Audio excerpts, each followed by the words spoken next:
here on the edge of Blackwater Swamp. We've had torrential rains, and so we got a lot of wetness. Messed up and didn't bring my tinder bundle. I usually keep a bag of dry tinder for my fires. Everything's wet, but I'm going to see what we can do.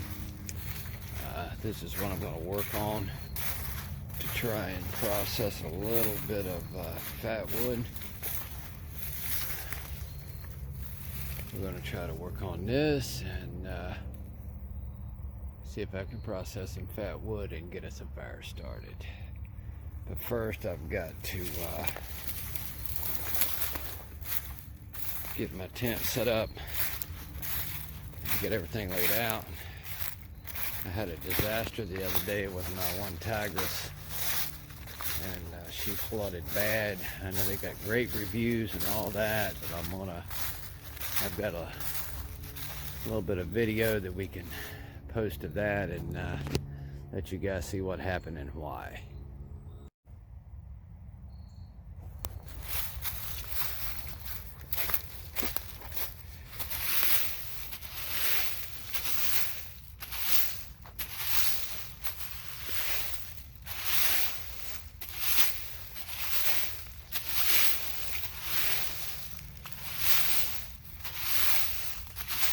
Keep in mind now, I don't destroy anything out here.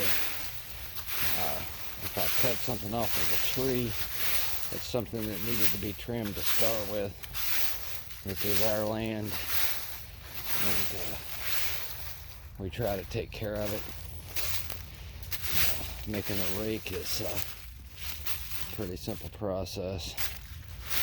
I'll clean the ground off. This is really soaked.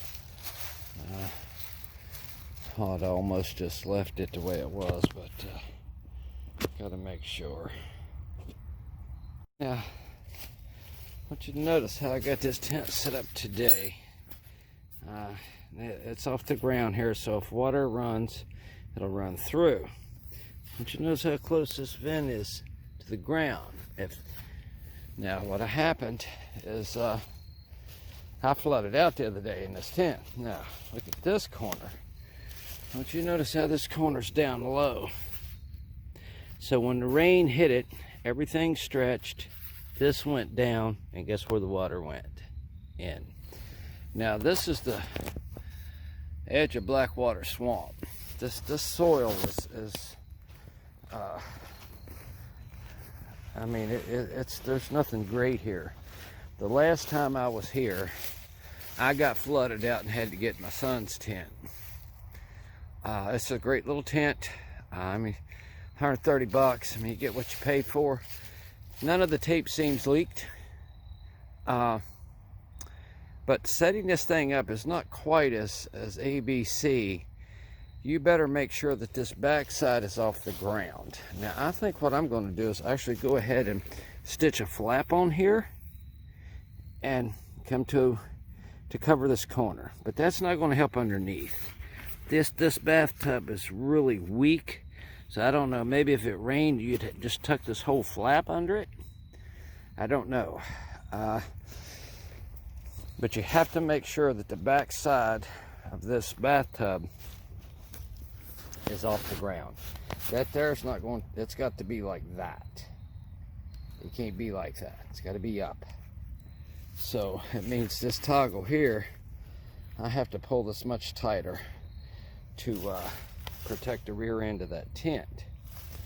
The other thing, notice how the front's going in here. Now I can stretch this out a little bit, but what happened was the rain pushed this whole thing in just like this.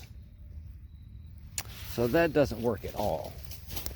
So, and I can't stretch this out but so far in whatever direction I go. Now see, I've opened up, see? I'm opening up spaces, but here's what I'm going to do.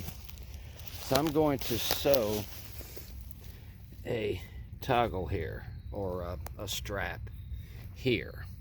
and pull this out. One, I think it will help tremendously. See the difference? I mean, granted, I pulled it on the side, but once this is pulled taut, you've got a better runoff. And that'll leave the one side for me to get in. So I can anchor the center and the end down. We're solid. I'm also going to, I'm going to redo this whole tent. I have a sewing machine and I'm going to run an inside seam just like the AquaQuest tarp. I'm not worried about it leaking. I can seal it for a center toggle or a strap to hold this up. That would make just one piece there would make the world of difference with the integrity of that tarp, the tent itself. But I mean, it's only 130 bucks. I mean, it's not much. I mean, it is what it is, but the material, the water repellent, everything, it held up. Now, it did cave in. Now, we had 25-mile-an-hour winds, and I was in free ground. There was no trees, nothing to tie it up. It was all on trekking poles. But before it collapsed, the inside was flooded, and I've got a video of that showing. So you have to keep that backside off the ground. I would almost go so far as to go ahead and sew me a piece on here with paracord, kind of like a hoodie pull string, straight across, put a stake here, boom, it's off the ground now. Even if you're inside, that back would be off the ground. So I think I'm going to do that. If you have questions about that, you'll see. I refabbed the other one I bought for my son. It's one of the older ones, and I put a thing in the center for a pole to hold it up. But these are great little tarps for, 130 bucks. This tie out here is not going to work. I done it the other day. It was different, but it's caving in the center now. So if I separate that string, then it'll pull out better. But it actually should have had one in the center. Anyway, that's my setup, and I'm going to do an AquaQuest tarp over top of it. I have to come out and play with these things to get the gist of the best way to set them up, not to set them up. This video is kind of like for people my age, 55, 60, 70, whatever. We got a little bit of arthritis going on, and things don't work the same for us as it does for you, you young guys. So we have to work smarter, not harder. All of us don't have $300 for a tent, so we got to make do. I'm going to pause here and reset this back seam. That was something I tried here. This triangle, it doesn't work right. So, and then I'm going to do my AquaQuest tarp over top of it. Working. This is ridiculous. Now this tent was closed completely up today. I came in here a while ago and my camera went defective, so I had to go back and get my cell phone. This is what we're talking about.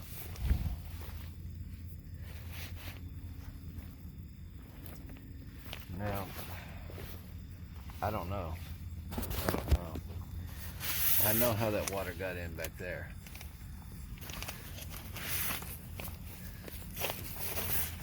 Nothing here.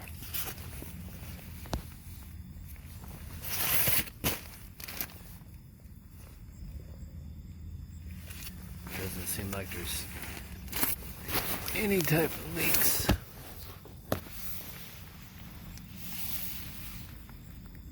On the mainstay of the tent. I don't know. Well, there it is on my wall, so I don't know. Seems like it started coming in about here. Oh yeah, you can see where it's actually soaked through there. But this is a little too much for me.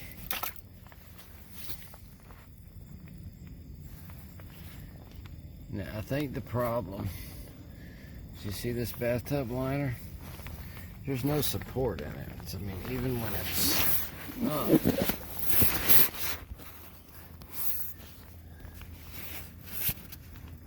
well, it rolled out now. But you see how this is laying down on the ground? That's where the water's coming in. It came right into that corner.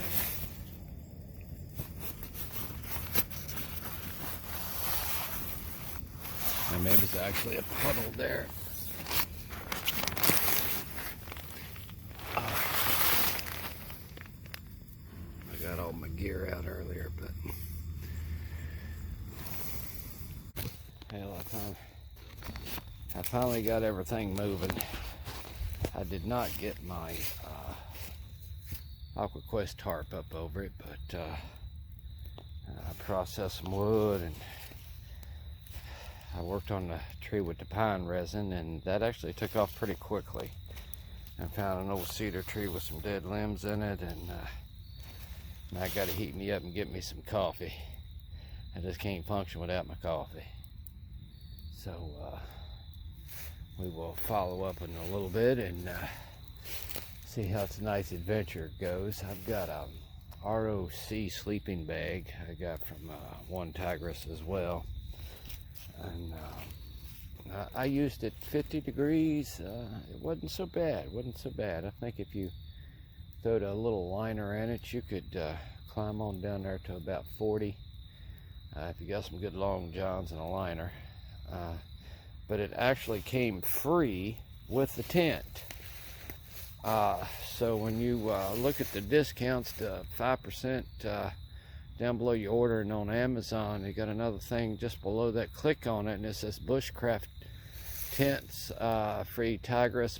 The way it broke down though, they charged $40 for the sleeping bag, but made the difference up on the tent. So you're only paying the price of the tent. So I got a little confused. You never know when you're getting ripped off, but it was a legit deal. It's a pretty cool little sleeping bag. Definitely a 3-season, but it's worth looking into. I'll follow up as soon as I got to put some coffee grounds in that thing, and we're gonna walk the dog with some cowboy coffee. All right, she's percolating now. Yes, sir.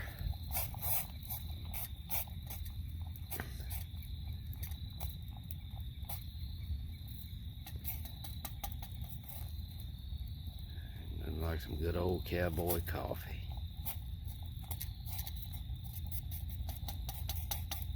Alright, I gotta pause here to get this off there so I don't spill it. Alright, here we go.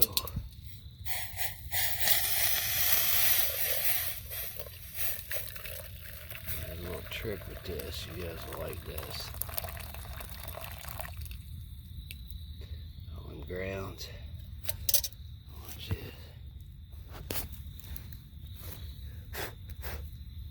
Look at this jewel here.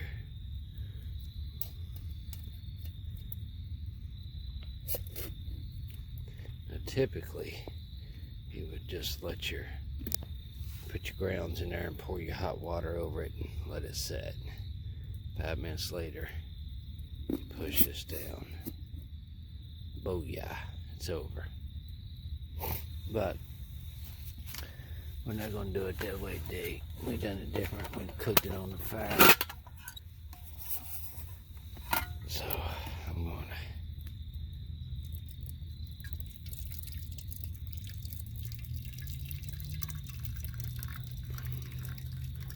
no ground in there.